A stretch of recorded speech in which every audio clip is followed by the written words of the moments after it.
Muito bem-vindo mais uma vez à nossa sala de ensinamento. Estamos a progredir através destes livros do Novo Testamento. Já falamos muito sobre o Velho Testamento, livros da lei, livros da história de Israel, livros de sabedoria, mas também os profetas maiores, os profetas menores. Então, entramos no nosso estudo também sobre o Novo Testamento, que contém os Evangelhos. Mateus, Marcos, Lucas e João, também o livro de Atos. E também, a nossa última vez, entramos no nosso estudo sobre as cartas de Paulo. Mas estas são cartas escritas para as igrejas, chamadas epístolas também. Depois disto vamos ter as nossas cartas gerais, mas também o Apocalipse.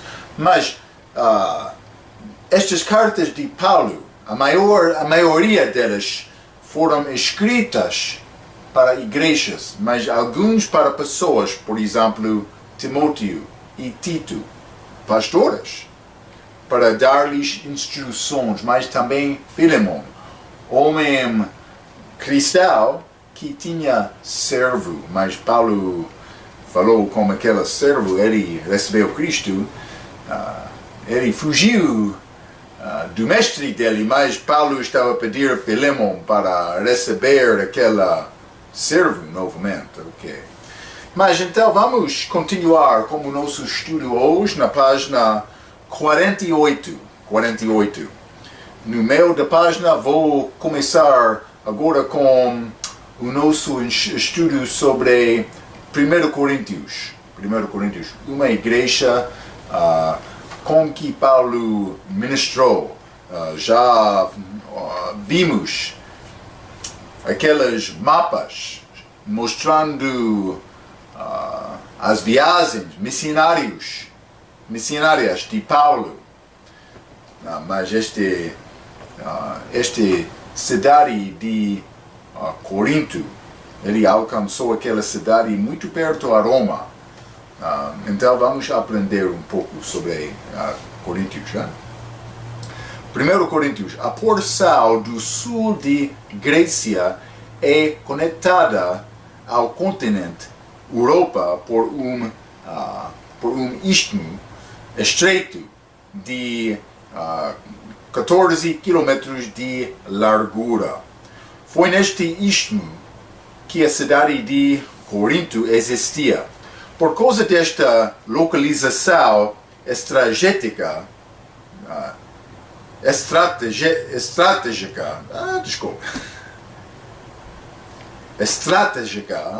pode ser melhor, desculpa. Corinto foi sempre uma cidade importante e principal centro de negócio, comércio e religião. Roma declarou Corinto como uma cidade livre em ano 196 AC, antes de Cristo. Em 120 AC, Corinto rebelou e foi destruído pelo cônsul romano Múmias. Então, reconhecendo a importância estratégica, desculpe, este velho homem fraco, desta cidade, Júlio César a reconstruiu em 45 AC, restaurando na sua forma gloriosa, tornando-a na cidade maior de Grécia. Eventualmente tornou-se capital de província romana Acaia. Vamos achar este nome desta província várias vezes na Bíblia. Vamos ler Atos, capítulo 18. Só vou dar-te poucos exemplos. Atos, capítulo 18, versículo 27. Querendo ele passar a Acaia, o animaram os irmãos e escreveram aos discípulos que o recebessem, o qual, tendo chegado, aproveitou muito aos que pela graça criam. Ok, mas está a falar sobre este homem, a Paulo, mas neste lugar, Acaia. Outro exemplo, mesmo, seguinte capítulo 19, versículo 21. E cumpridas estas coisas, Paulo propôs em espírito ir a Jerusalém, passando pela Macedônia e pela Acaia, outro lado daquela mar, dizendo depois que houver estado ali, importa-me ver também Roma. E também ele foi a Roma eventualmente, mas não segundo o plano dele. Ele queria ir a Jerusalém. Deus queria Paulo ir a Roma. Mas Paulo fugiu a Jerusalém. Não fugiu, mas ele, já falei, ele tinha grande desejo do coração para testemunhar aos judeus, mas Deus já rejeitou Israel. Paulo foi lá, foi prendido e colocado na prisão, e como prisioneiro Deus levou Paulo a Roma, não segundo o plano de Paulo. Mas Deus, no fim, Paulo chegou em Roma. É bom seguir o caminho de Deus. Lembra-te aquela história de Jonas. Ele fugiu a Nínive, mas no fim ele foi lá. Cuidado, Deus quer te pregar. Ele tem propósito para ti. É necessário procurar saber isto e cumprir a tua obrigação a Deus. Ok. Vou continuar. Romanos capítulo 15, outra passagem. Romanos capítulo 15, versículo 26, a Bíblia diz: porque pareceu bem a Macedônia e a Acaia fizeram uma colheita para os pobres dentre os santos que estavam em Jerusalém. Ele fez esta colheita para dar aos santos pobres lá em Jerusalém. 2 Coríntios, capítulo 1. 2 Coríntios, capítulo 1, versículo 1.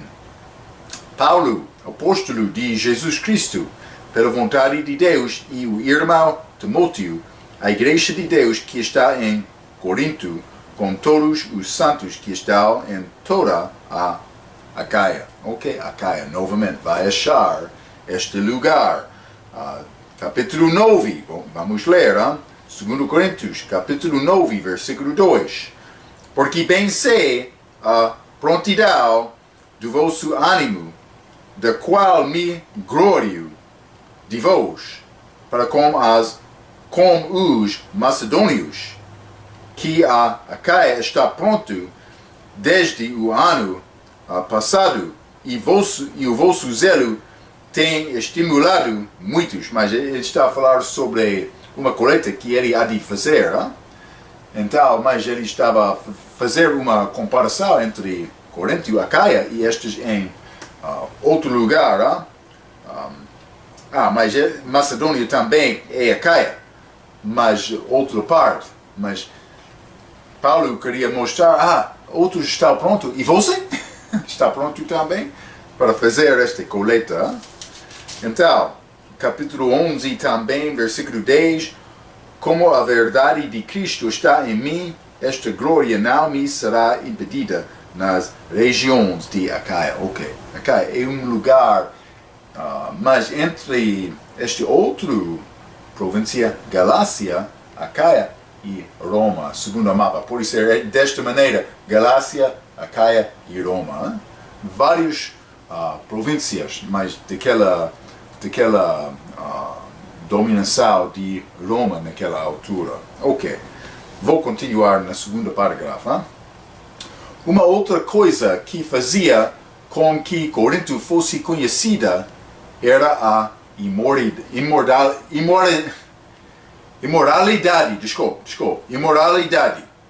A cidade continha o templo de Afrodita, a deusa grega de amor, que era assistido por 1000 templos prostitutas. Isso foi a maneira para fazer esta legião. Imoralidade sexual e idolatria flagrante. Não eram apenas ordinário na cidade, muito disto formou uma vasta adoração pagã, adoração falsa, dos deuses falsos, ok? Outro fato significante a respeito desta cidade nos dias de Paulo era a sua população judaica. Com este conhecimento, Paulo andou na cidade na sua segunda viagem missionária para começar a igreja. Leio tudo Atos, capítulo 18, para o conto histórico do início desta igreja. Como o fundar uma igreja era o propósito de Paulo, ele gastou mais tempo nesta cidade do que qualquer outra para ajudar aquele povo. Eles ficaram fracos e tristes. Por gastar pouco deve ser forte, hein? Mas com Paulo especialmente. A igreja de Corinto tornou-se na igreja mais problemática dentre as que eram visitadas por Paulo. De facto, quase todos os capítulos deste livro endereçam-se aos diferentes problemas na igreja de Corinto. Os crentes pareciam ter problemas em três grandes áreas: separação do pecado. Estes crentes tinham problemas sérios com os seus hábitos antigos e estar separados da influência mundana da sua cidade. Esta era uma igreja carnal, que é viver para agradar o corpo, que abertamente tolerava o pecado. Mas, realmente, a nossa carne, é um dos nossos inimigos. Lembra-te, eu já falei várias vezes sobre o mundo e o diabo. Nós reconhecemos isto facilmente, mas a tua carne também vai tentar-te desobedecer Deus. Então, lembra-te José, naquele dia, a mãe, a esposa de Potifar, queria conhecer José de uma maneira íntima. Ele fugiu daquela mulher. Sim. Por quê? Porque José foi sincero com Deus. Ele sabia a necessidade de ficar puro no corpo. Então ele fugiu da presença daquela mulher. E você? Faria o mesmo? Não sei. Deus sabe. Deus sabe. Vou continuar. Número 2. Acima da página 49. Não ter unidade. A carnalidade destes crentes resultou na divisão e luta uns com os outros entre os crentes. Logo desde o primeiro capítulo, Paulo é forçado a endereçar o assunto dos cristãos que estavam a brigar constantemente uns com os outros como bebês. Vamos ler 1 Coríntios capítulo 3, hein? Estes Coríntios. 1 Coríntios capítulo 3, versículo 1, Paulo está a falar: E eu, irmãos, não vos pude falar como as espirituais, mas como as carnais, como a meninos em Cristo. Por quê? Porque eles estavam a argumentar. Um disse, eu sou de Paulo, outro, eu sou de Pedro, Cefas, outro, eu sou de Apolo, outro, eu sou de Cristo. Paulo disse que isto é tolo. Está a agir como bebê. Ok, número 3. Falsa doutrina. Os primeiros dois problemas em Corinto conduziu ao fracasso destes crentes para manter a sã doutrina. Paulo teve que endereçar aos fracassos a manter a correta doutrina em tudo do casamento até a ceia do Senhor. Porque a cidade de Corinto tinha um número significante de judeus. Os crentes carnais de Corinto tinham uma fascinação particular com dons judeus de sinais e abusos terríveis desta doutrina. Por isso, Paulo teve que gastar 3 capítulos falando do assunto dos dons espirituais, capítulo 12, 13 e 14.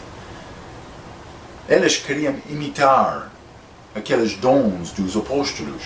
Grandes problemas naquela igreja. Então, Paulo, ele corrigiu isto, ele repreendeu-lhes. Mas o mesmo pode acontecer hoje. Lembra-te, mas pode ser que não falamos muito sobre este assunto, ainda não.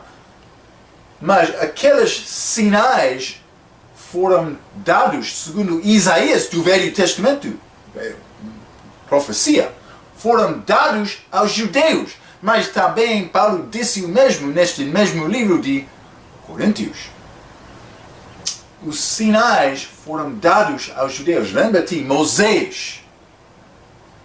Ele disse a Deus, eles não acreditariam a minha palavra. Então Deus deu a Moisés 3 sinais para fazer na presença dos judeus.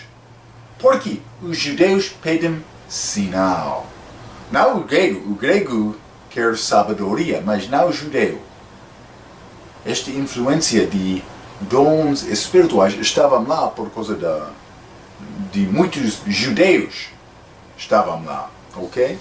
Então, mas Paulo, mas eles, vou mostrar-te uma coisa. Vamos ler 1 Coríntios.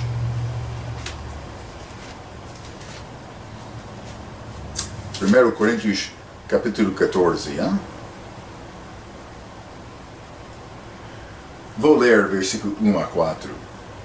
Segue o amor e procurai com zelo os dons espirituais, mas principalmente o de profetizar. Por quê? Porque profetizar só é possível por aprender esta palavra. É isto. 2. Porque o que fala em língua desconhecida, mas ele estava a imitar isso por falar em línguas desconhecidas. Mas sem propósito. Deus tinha propósito com aquelas línguas lá em Atos capítulo 2. Mas estas línguas foram diferentes do que estas de hoje. Elas foram línguas verdadeiras. Hoje as pessoas querem dizer falar com palavras desconhecidas. Como bebê. Como isto, Não vai entender e saber a língua de um bebê? Elas falaram com línguas verdadeiras lá naquela altura. Então, mas a razão foi milagre porque os outros entenderam, este judeu está a falar esta língua minha. Mas hoje as pessoas que querem imitar, isso é nada, isso é tudo.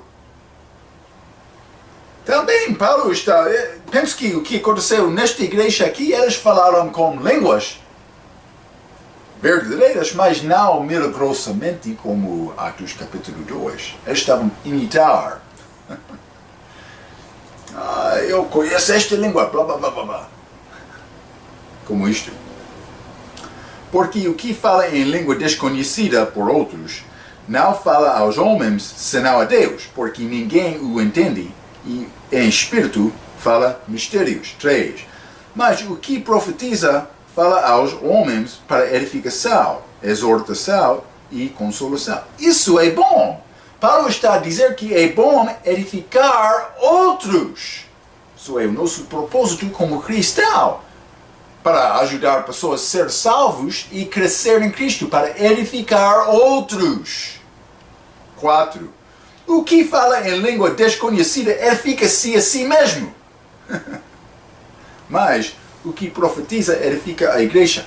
Várias vezes eu estou a falar com estas pessoas que querem usar línguas para hoje, e elas vão usar versículo 4 dizendo: o que fala em língua desconhecida edifica-se a si mesmo. Está muito bom, estou a edificar-me. Mas Paulo está a repreender os crentes lá. Ele não está a dar boa palavra, cumprimento. Está a falar língua muito bom. Não, ele está a repreender. Outro está a dizer que, estou a edificar-me, estou muito bom. Não, isso não é o significado daquele versículo. Cuidado com este grupo. Cuidado. Ok. Vou continuar. Paulo teve que endereçar aos fracassos a manter a correta doutrina em tudo do casamento até a ceia do Senhor, porque a cidade de Corinto tinha um número significante de judeus. Os crentes carnais de Corinto tinham uma fascinação particular com dons judeus de sinais e abusos terríveis desta doutrina. Por isso, Paulo teve que gastar 3 capítulos falando do assunto. Seguinte parágrafo. Assim, a primeira carta de Paulo aos Coríntios não é uma das suas cartas mais encorajadas. Desculpa. Está cheio, ou por ser cheia,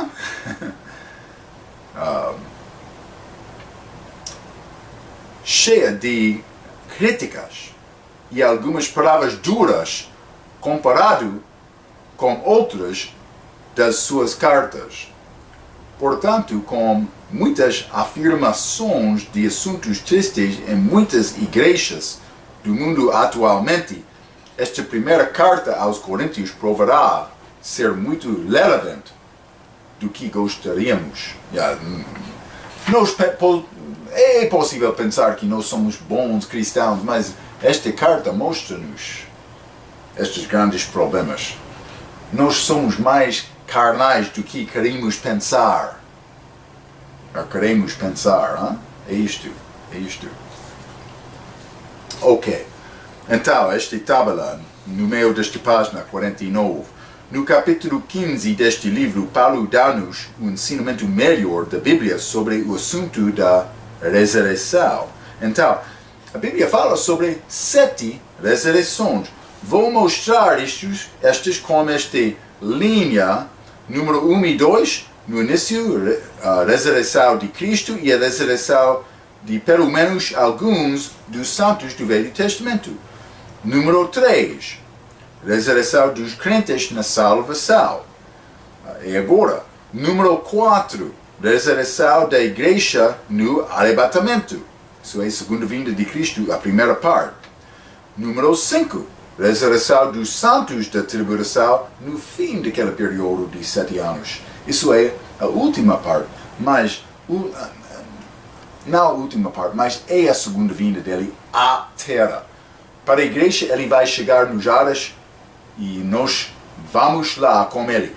Mas na segunda vinda atual para a terra, é isto, número 5.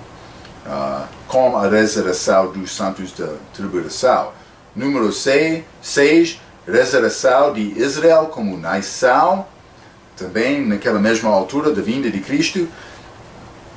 Também número 7, ressurreição de todos os outros para o julgamento. Então vamos examinar estas ressurreições. Primeiramente, ressurreição de Cristo. Vamos ler Lucas capítulo 24. Lucas 24, versículo 1 a 6.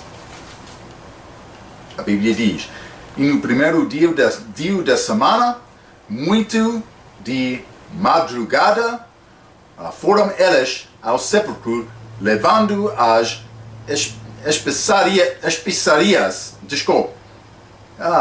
especiarias que tinham preparado, e algumas outras com eles. E acharam a pedra removida do sepulcro. E entrando, não acharam o corpo do Senhor Jesus. E aconteceu que, estando eles muito perplexas a esse respeito, eis que pararam junto delas 2 homens, anjos, com vestes resplandecentes. 5. E estando elas muito atemorizadas e abaixando o rosto para o chão, eles lhes disseram: por que buscais o vivente entre os mortos? Não está aqui, mas ressuscitou. Lembrai-vos como vos falou, estando ainda na Galileia. Ele está a falar sobre esta ressurreição de Cristo.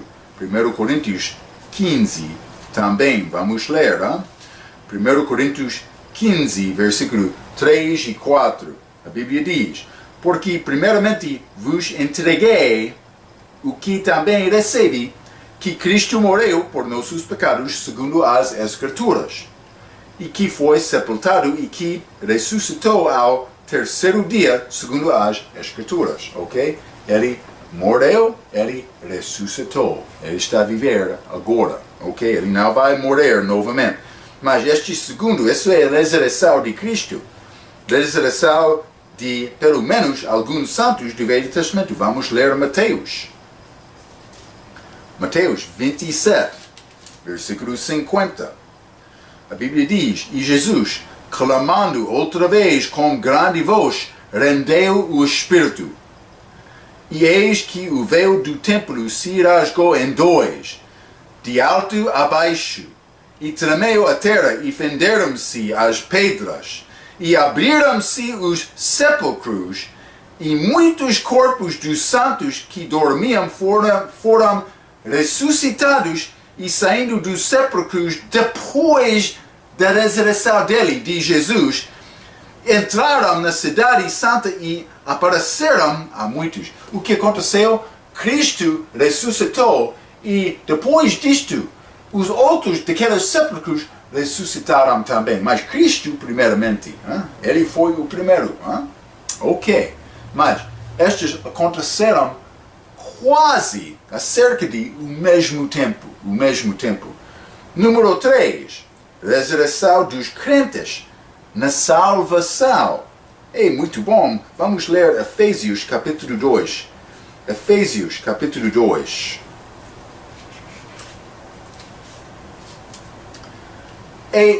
Esta ressurreição é uma ressurreição espiritual, não do corpo, ok? É a minha salvação, é chamada uma ressurreição espiritual.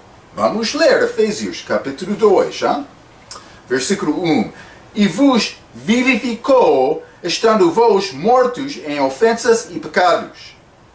Morto espiritualmente. Eu estava a viver fisicamente, mas com morte espiritual. Em que noutro tempo andastes segundo o curso deste mundo, segundo o príncipe das potestades do ar do Espírito que agora opera nos fios da desobediência, entre os quais todos nós também antes andávamos nos desejos da nossa carne, dos inimigos, fazendo a vontade da carne e dos pensamentos, e éramos, por natureza, filhos da ira, como os outros também. 4. Mas Deus, que é riquíssimo em misericórdia, pelo seu muito amor com que nos amou, estando nós ainda mortos em nossas ofensas, nos vivificou. Estando nós ainda mortos espiritualmente em nossas ofensas, nos vivificou.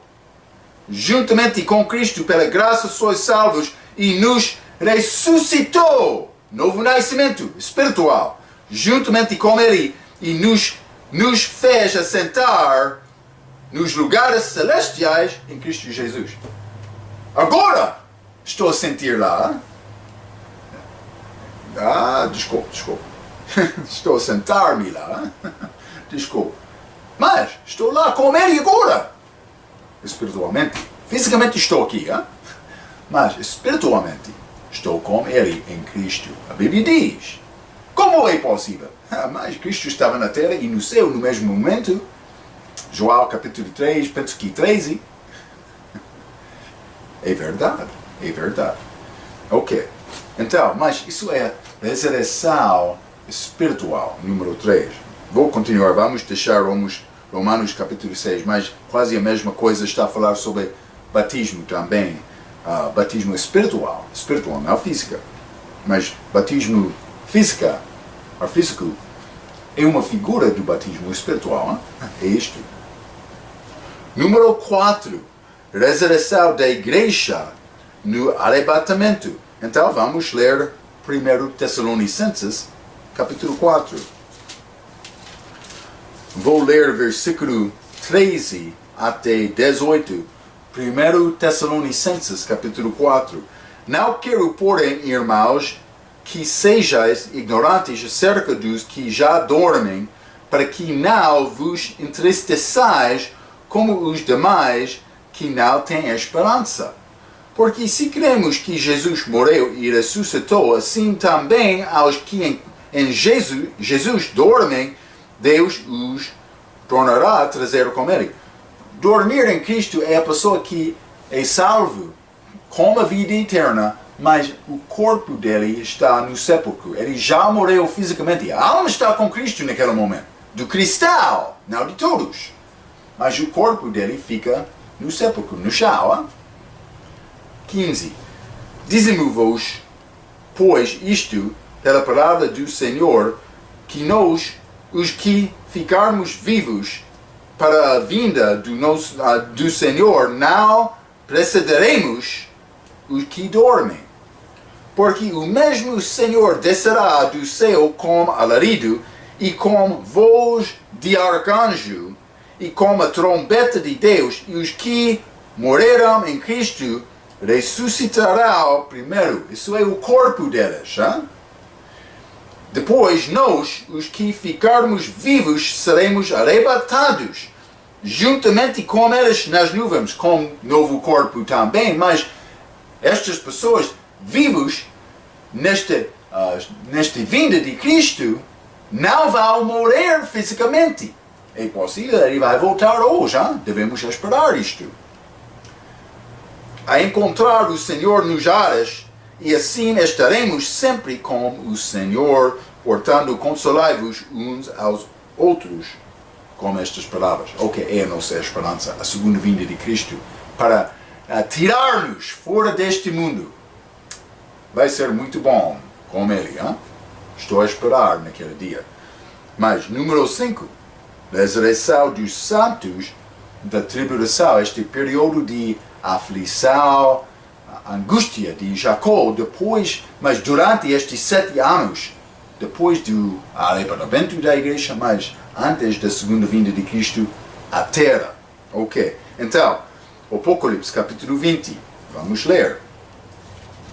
Apocalipse, capítulo 20 e versículo 4 a 6, a Bíblia diz: E vi tronos, e assentaram-se sobre eles, e foi-lhes dado o poder de julgar. E vi as almas, isso é da tribulação, as almas daqueles que foram degolados pelo testemunho de Jesus e pela palavra de Deus, e que não adoraram a besta, nem a sua imagem, e não receberam o sinal, esta marca da besta, em suas testas, nem em suas mãos, e viveram e reinaram com Cristo durante 1000 anos.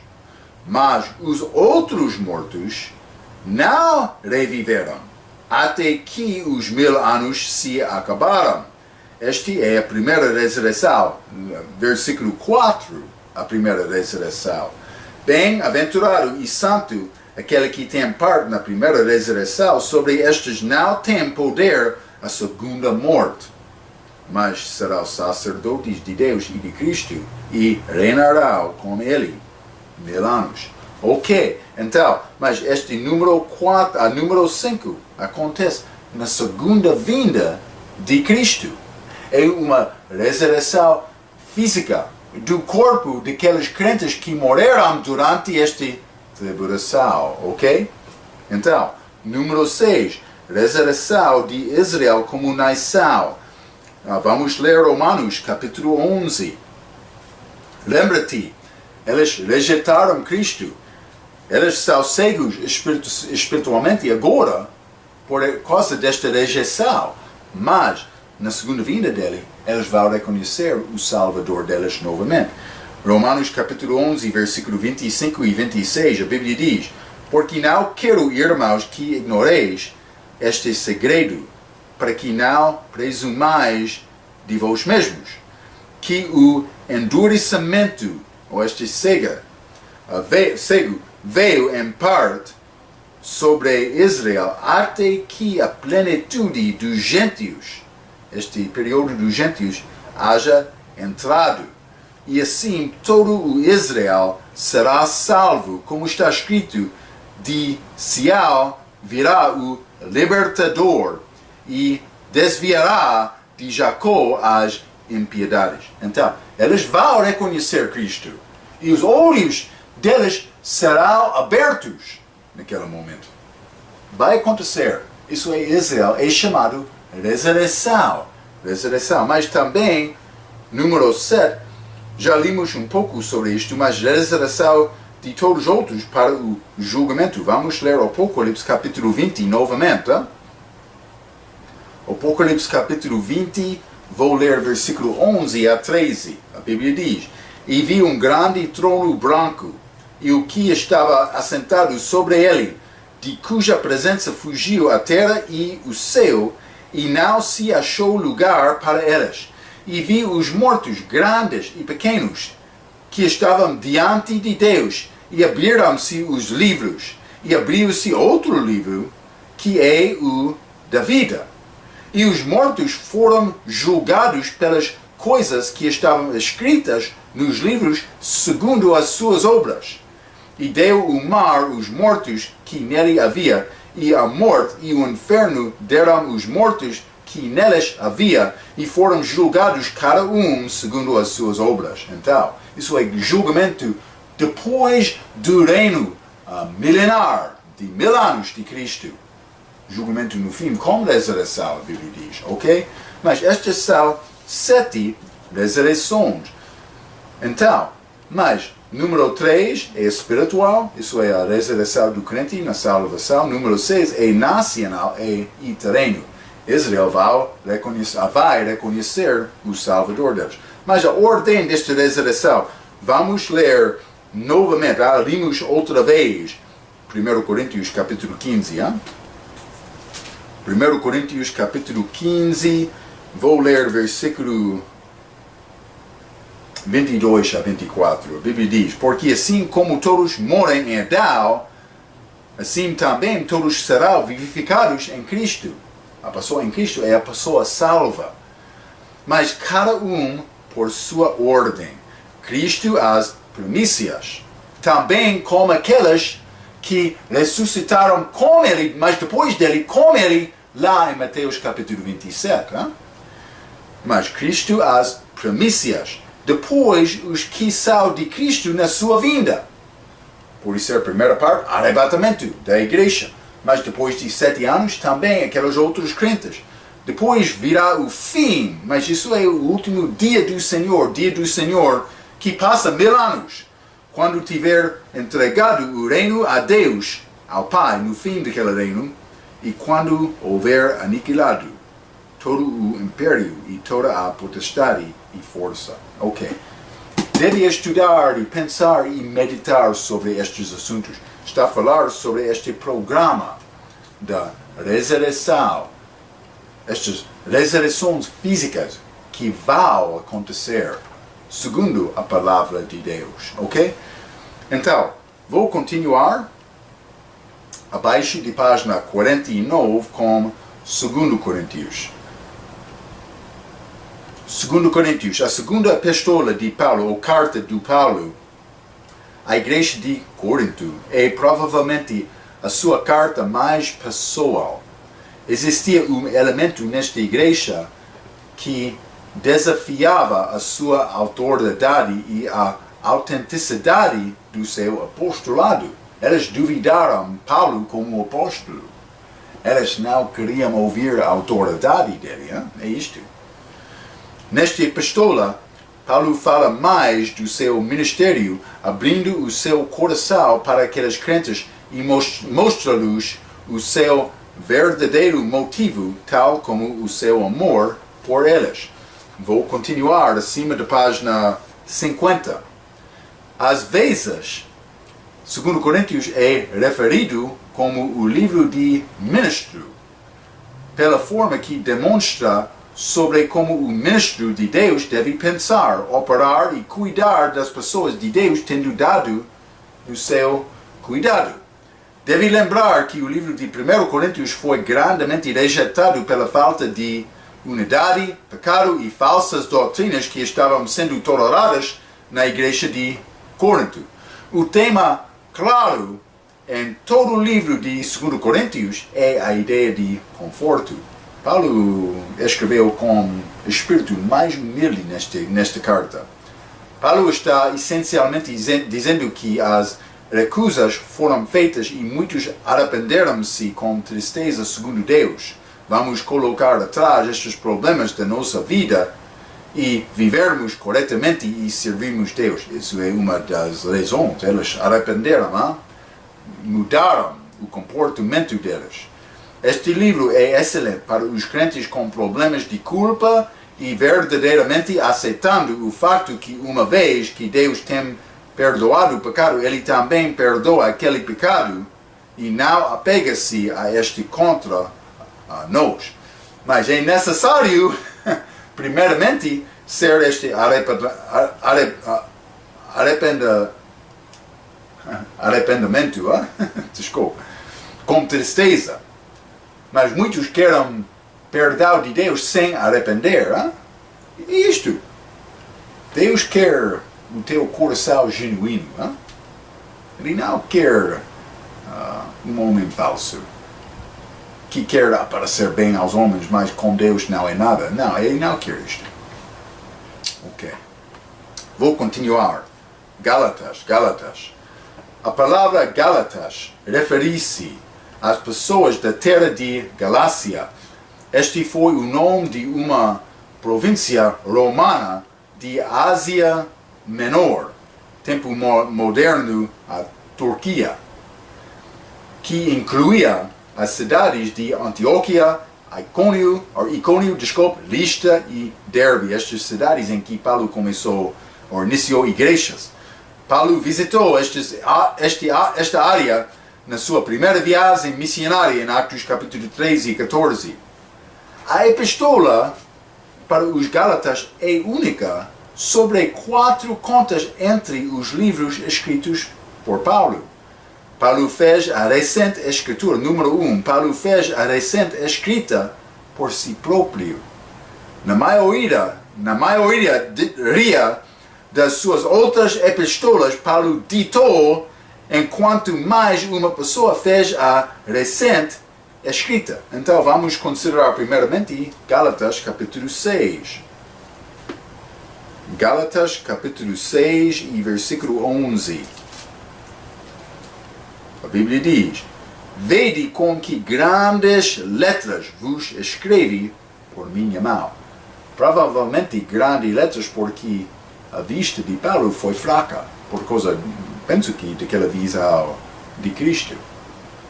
Mas então, ele escreveu com mão, mas com letras grandes, porque ele não viu bem, hein?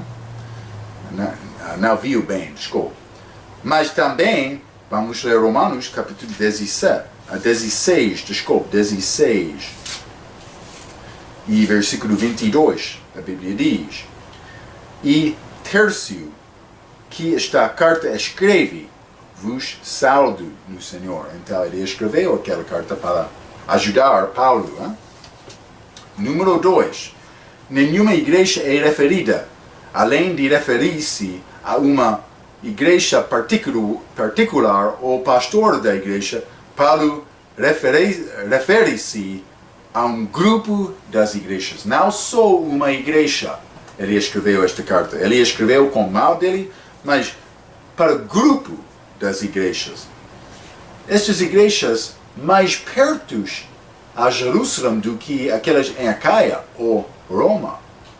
Então foi mais possível os judeus entrar este lugar.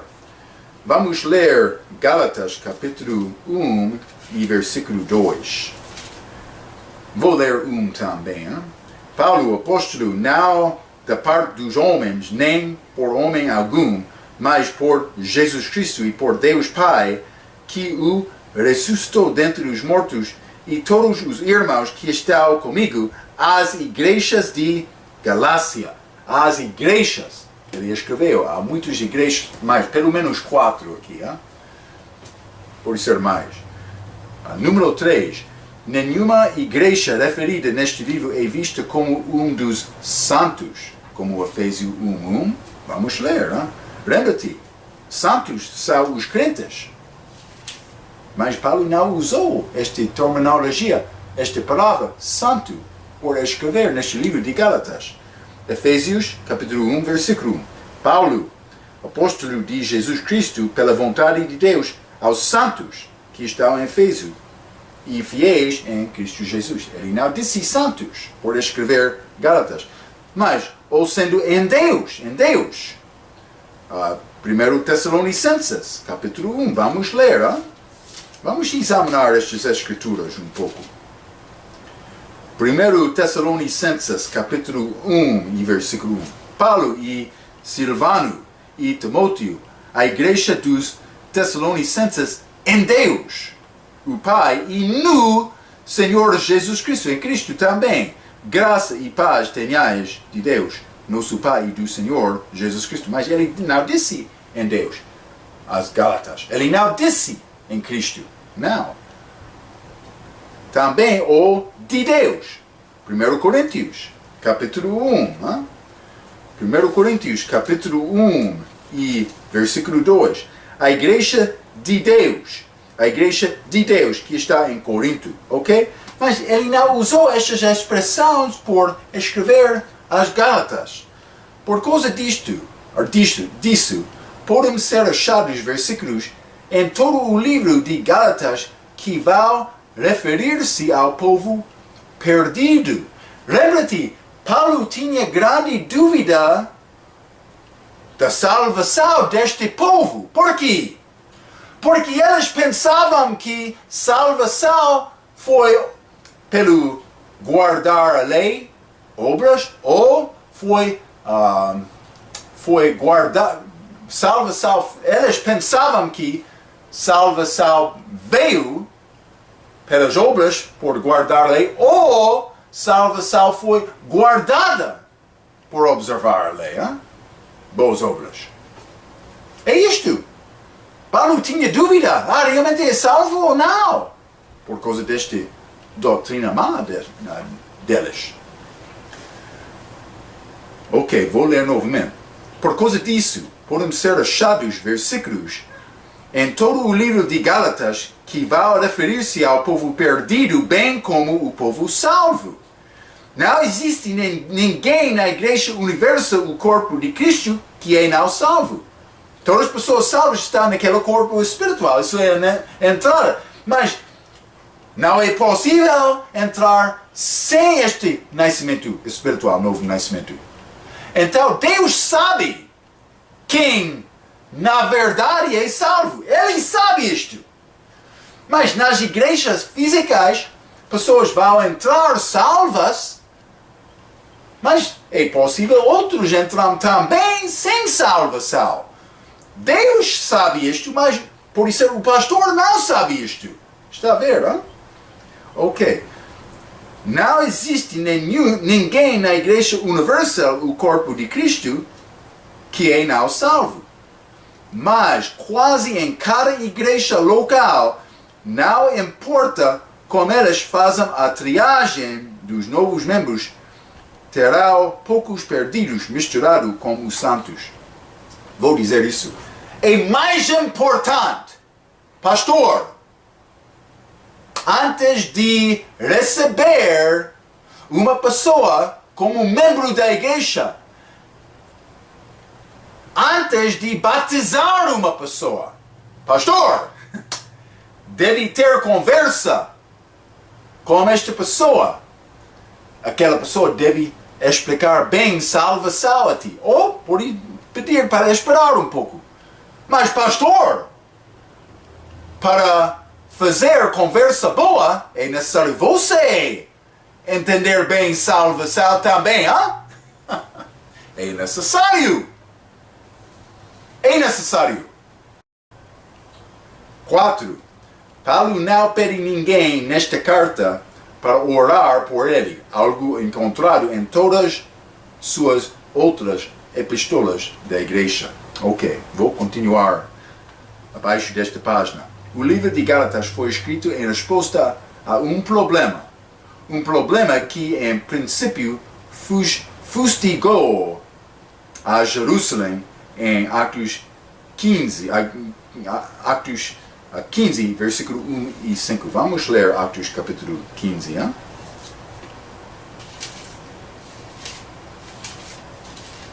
Atos capítulo 15, versículo 1. Então, alguns que tinham descido da Judeia ensinavam assim os irmãos: se não vos circuncidardes conforme o uso de Moisés, não podeis salvar-vos. Esta circuncisão não é necessária para crente, mas foi uma coisa feita pelos judeus abaixo da lei mosaica. 5. Alguns, porém, da seita dos fariseus, que tinham crido, não sei, salvo ou não, Deus sabe, se levantaram dizendo que era mister circuncidá-los e mandar-lhes que guardassem a lei de Moisés. Está a ver? Eles pregaram uma mensagem falsa, dizendo que é necessário guardar esta lei, também ter fé em Cristo. Mas isso não é a mensagem da salvação. Está a ver? Ok.